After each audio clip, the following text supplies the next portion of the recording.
आदरणीय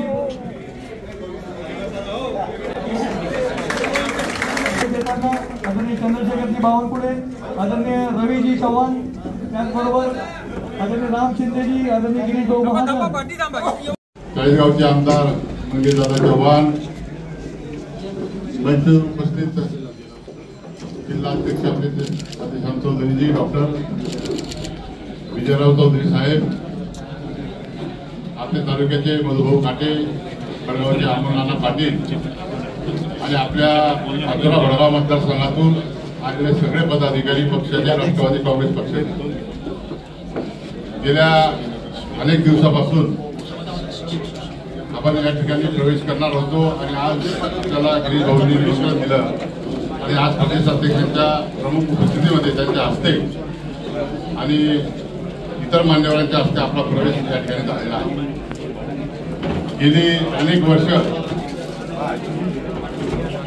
वडील स्वर्गीय ओंकार अप्पांपासून तर तिसऱ्या पिढीपर्यंतचे आजचे आपले कार्यकर्ते या ठिकाणी आहेत।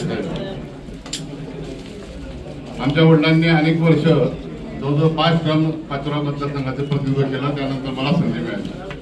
मी नगरपालिकेमध्ये काम केलं, आमदार म्हणून होते 14 टर्म काम केलं। 25 वर्ष म्हणजे सुरुवातीला वडिलांचा काळात जनता दल, जनता पार्टी, समाजवादी पार्टी अशा याच्यातून आम्ही मग 95ला आमचे वडील अपक्ष आले आणि त्यांनी आपल्या युतीला त्या काळात पाठिंबा दिला 95 मध्ये आणि नंतरच्या कालखंडामध्ये 4 पासून मी लढत आलो, 9ला मी निवडून आलो। गेली 25 वर्षापासून आम्ही राष्ट्रवादी काँग्रेस पक्षामध्ये होतो,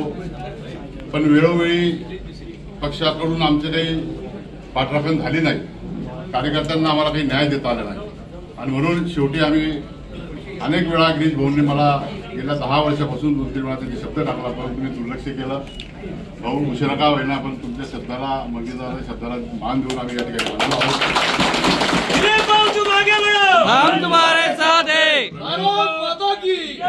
प्रवेश करताना साहेब कोणती अट शर्ती काहीच मी टाकलेलं नाही। मला एकच सांगायचं आहे की आमच्या कार्यकर्त्यांची कामं झाली पाहिजे।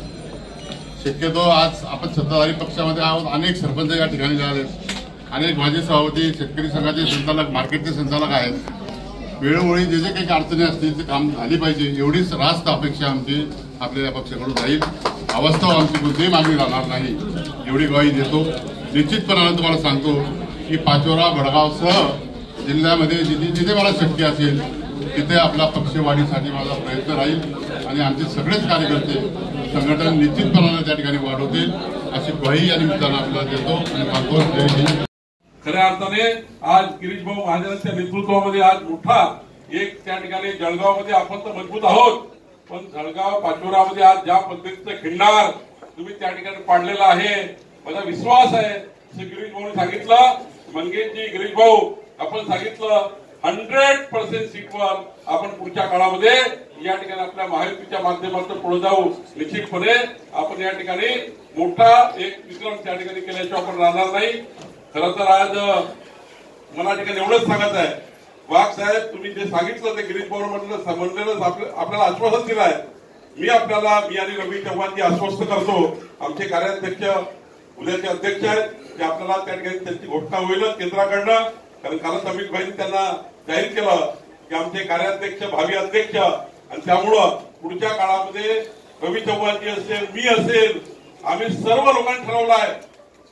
की जो भारतीय जनता पार्टीच्या परिवारात ज्या ज्या कार्यकर्त्यांनी, पदाधिकाऱ्यांनी, नेत्यांनी पक्षप्रवेश केला तर माननीय देवेंद्र फडणवीस साहेबांच्या नेतृत्वामध्ये खऱ्या अर्थाने या महाराष्ट्रामध्ये समाजाच्या शेवटच्या व्यक्तीच्या कल्याणाकरता आमचं सरकार काम करेल। एकीकडे मोदीजींनी विकसित भारताचा संकल्प केलाय, आपण बघितलं असाल की मोदीजींनी ज्या पद्धतीने ऑपरेशन सिंदूर केलं, आज आपल्या सैनिकांनी ज्या पद्धतीने आपल्या देशामध्ये आज संपूर्ण जगामध्ये दहशतवादाविरुद्ध लढाई सुरू केली आणि आता तर असं म्हटलंय मोदीजींनी ऑपरेशन सिंदूरच्या नंतर कुणी जर दहशतवाद केला तर आम्ही लढाई करू आणि या देशात जगातला सर्वोत्तम देश म्हणून आपण या ठिकाणी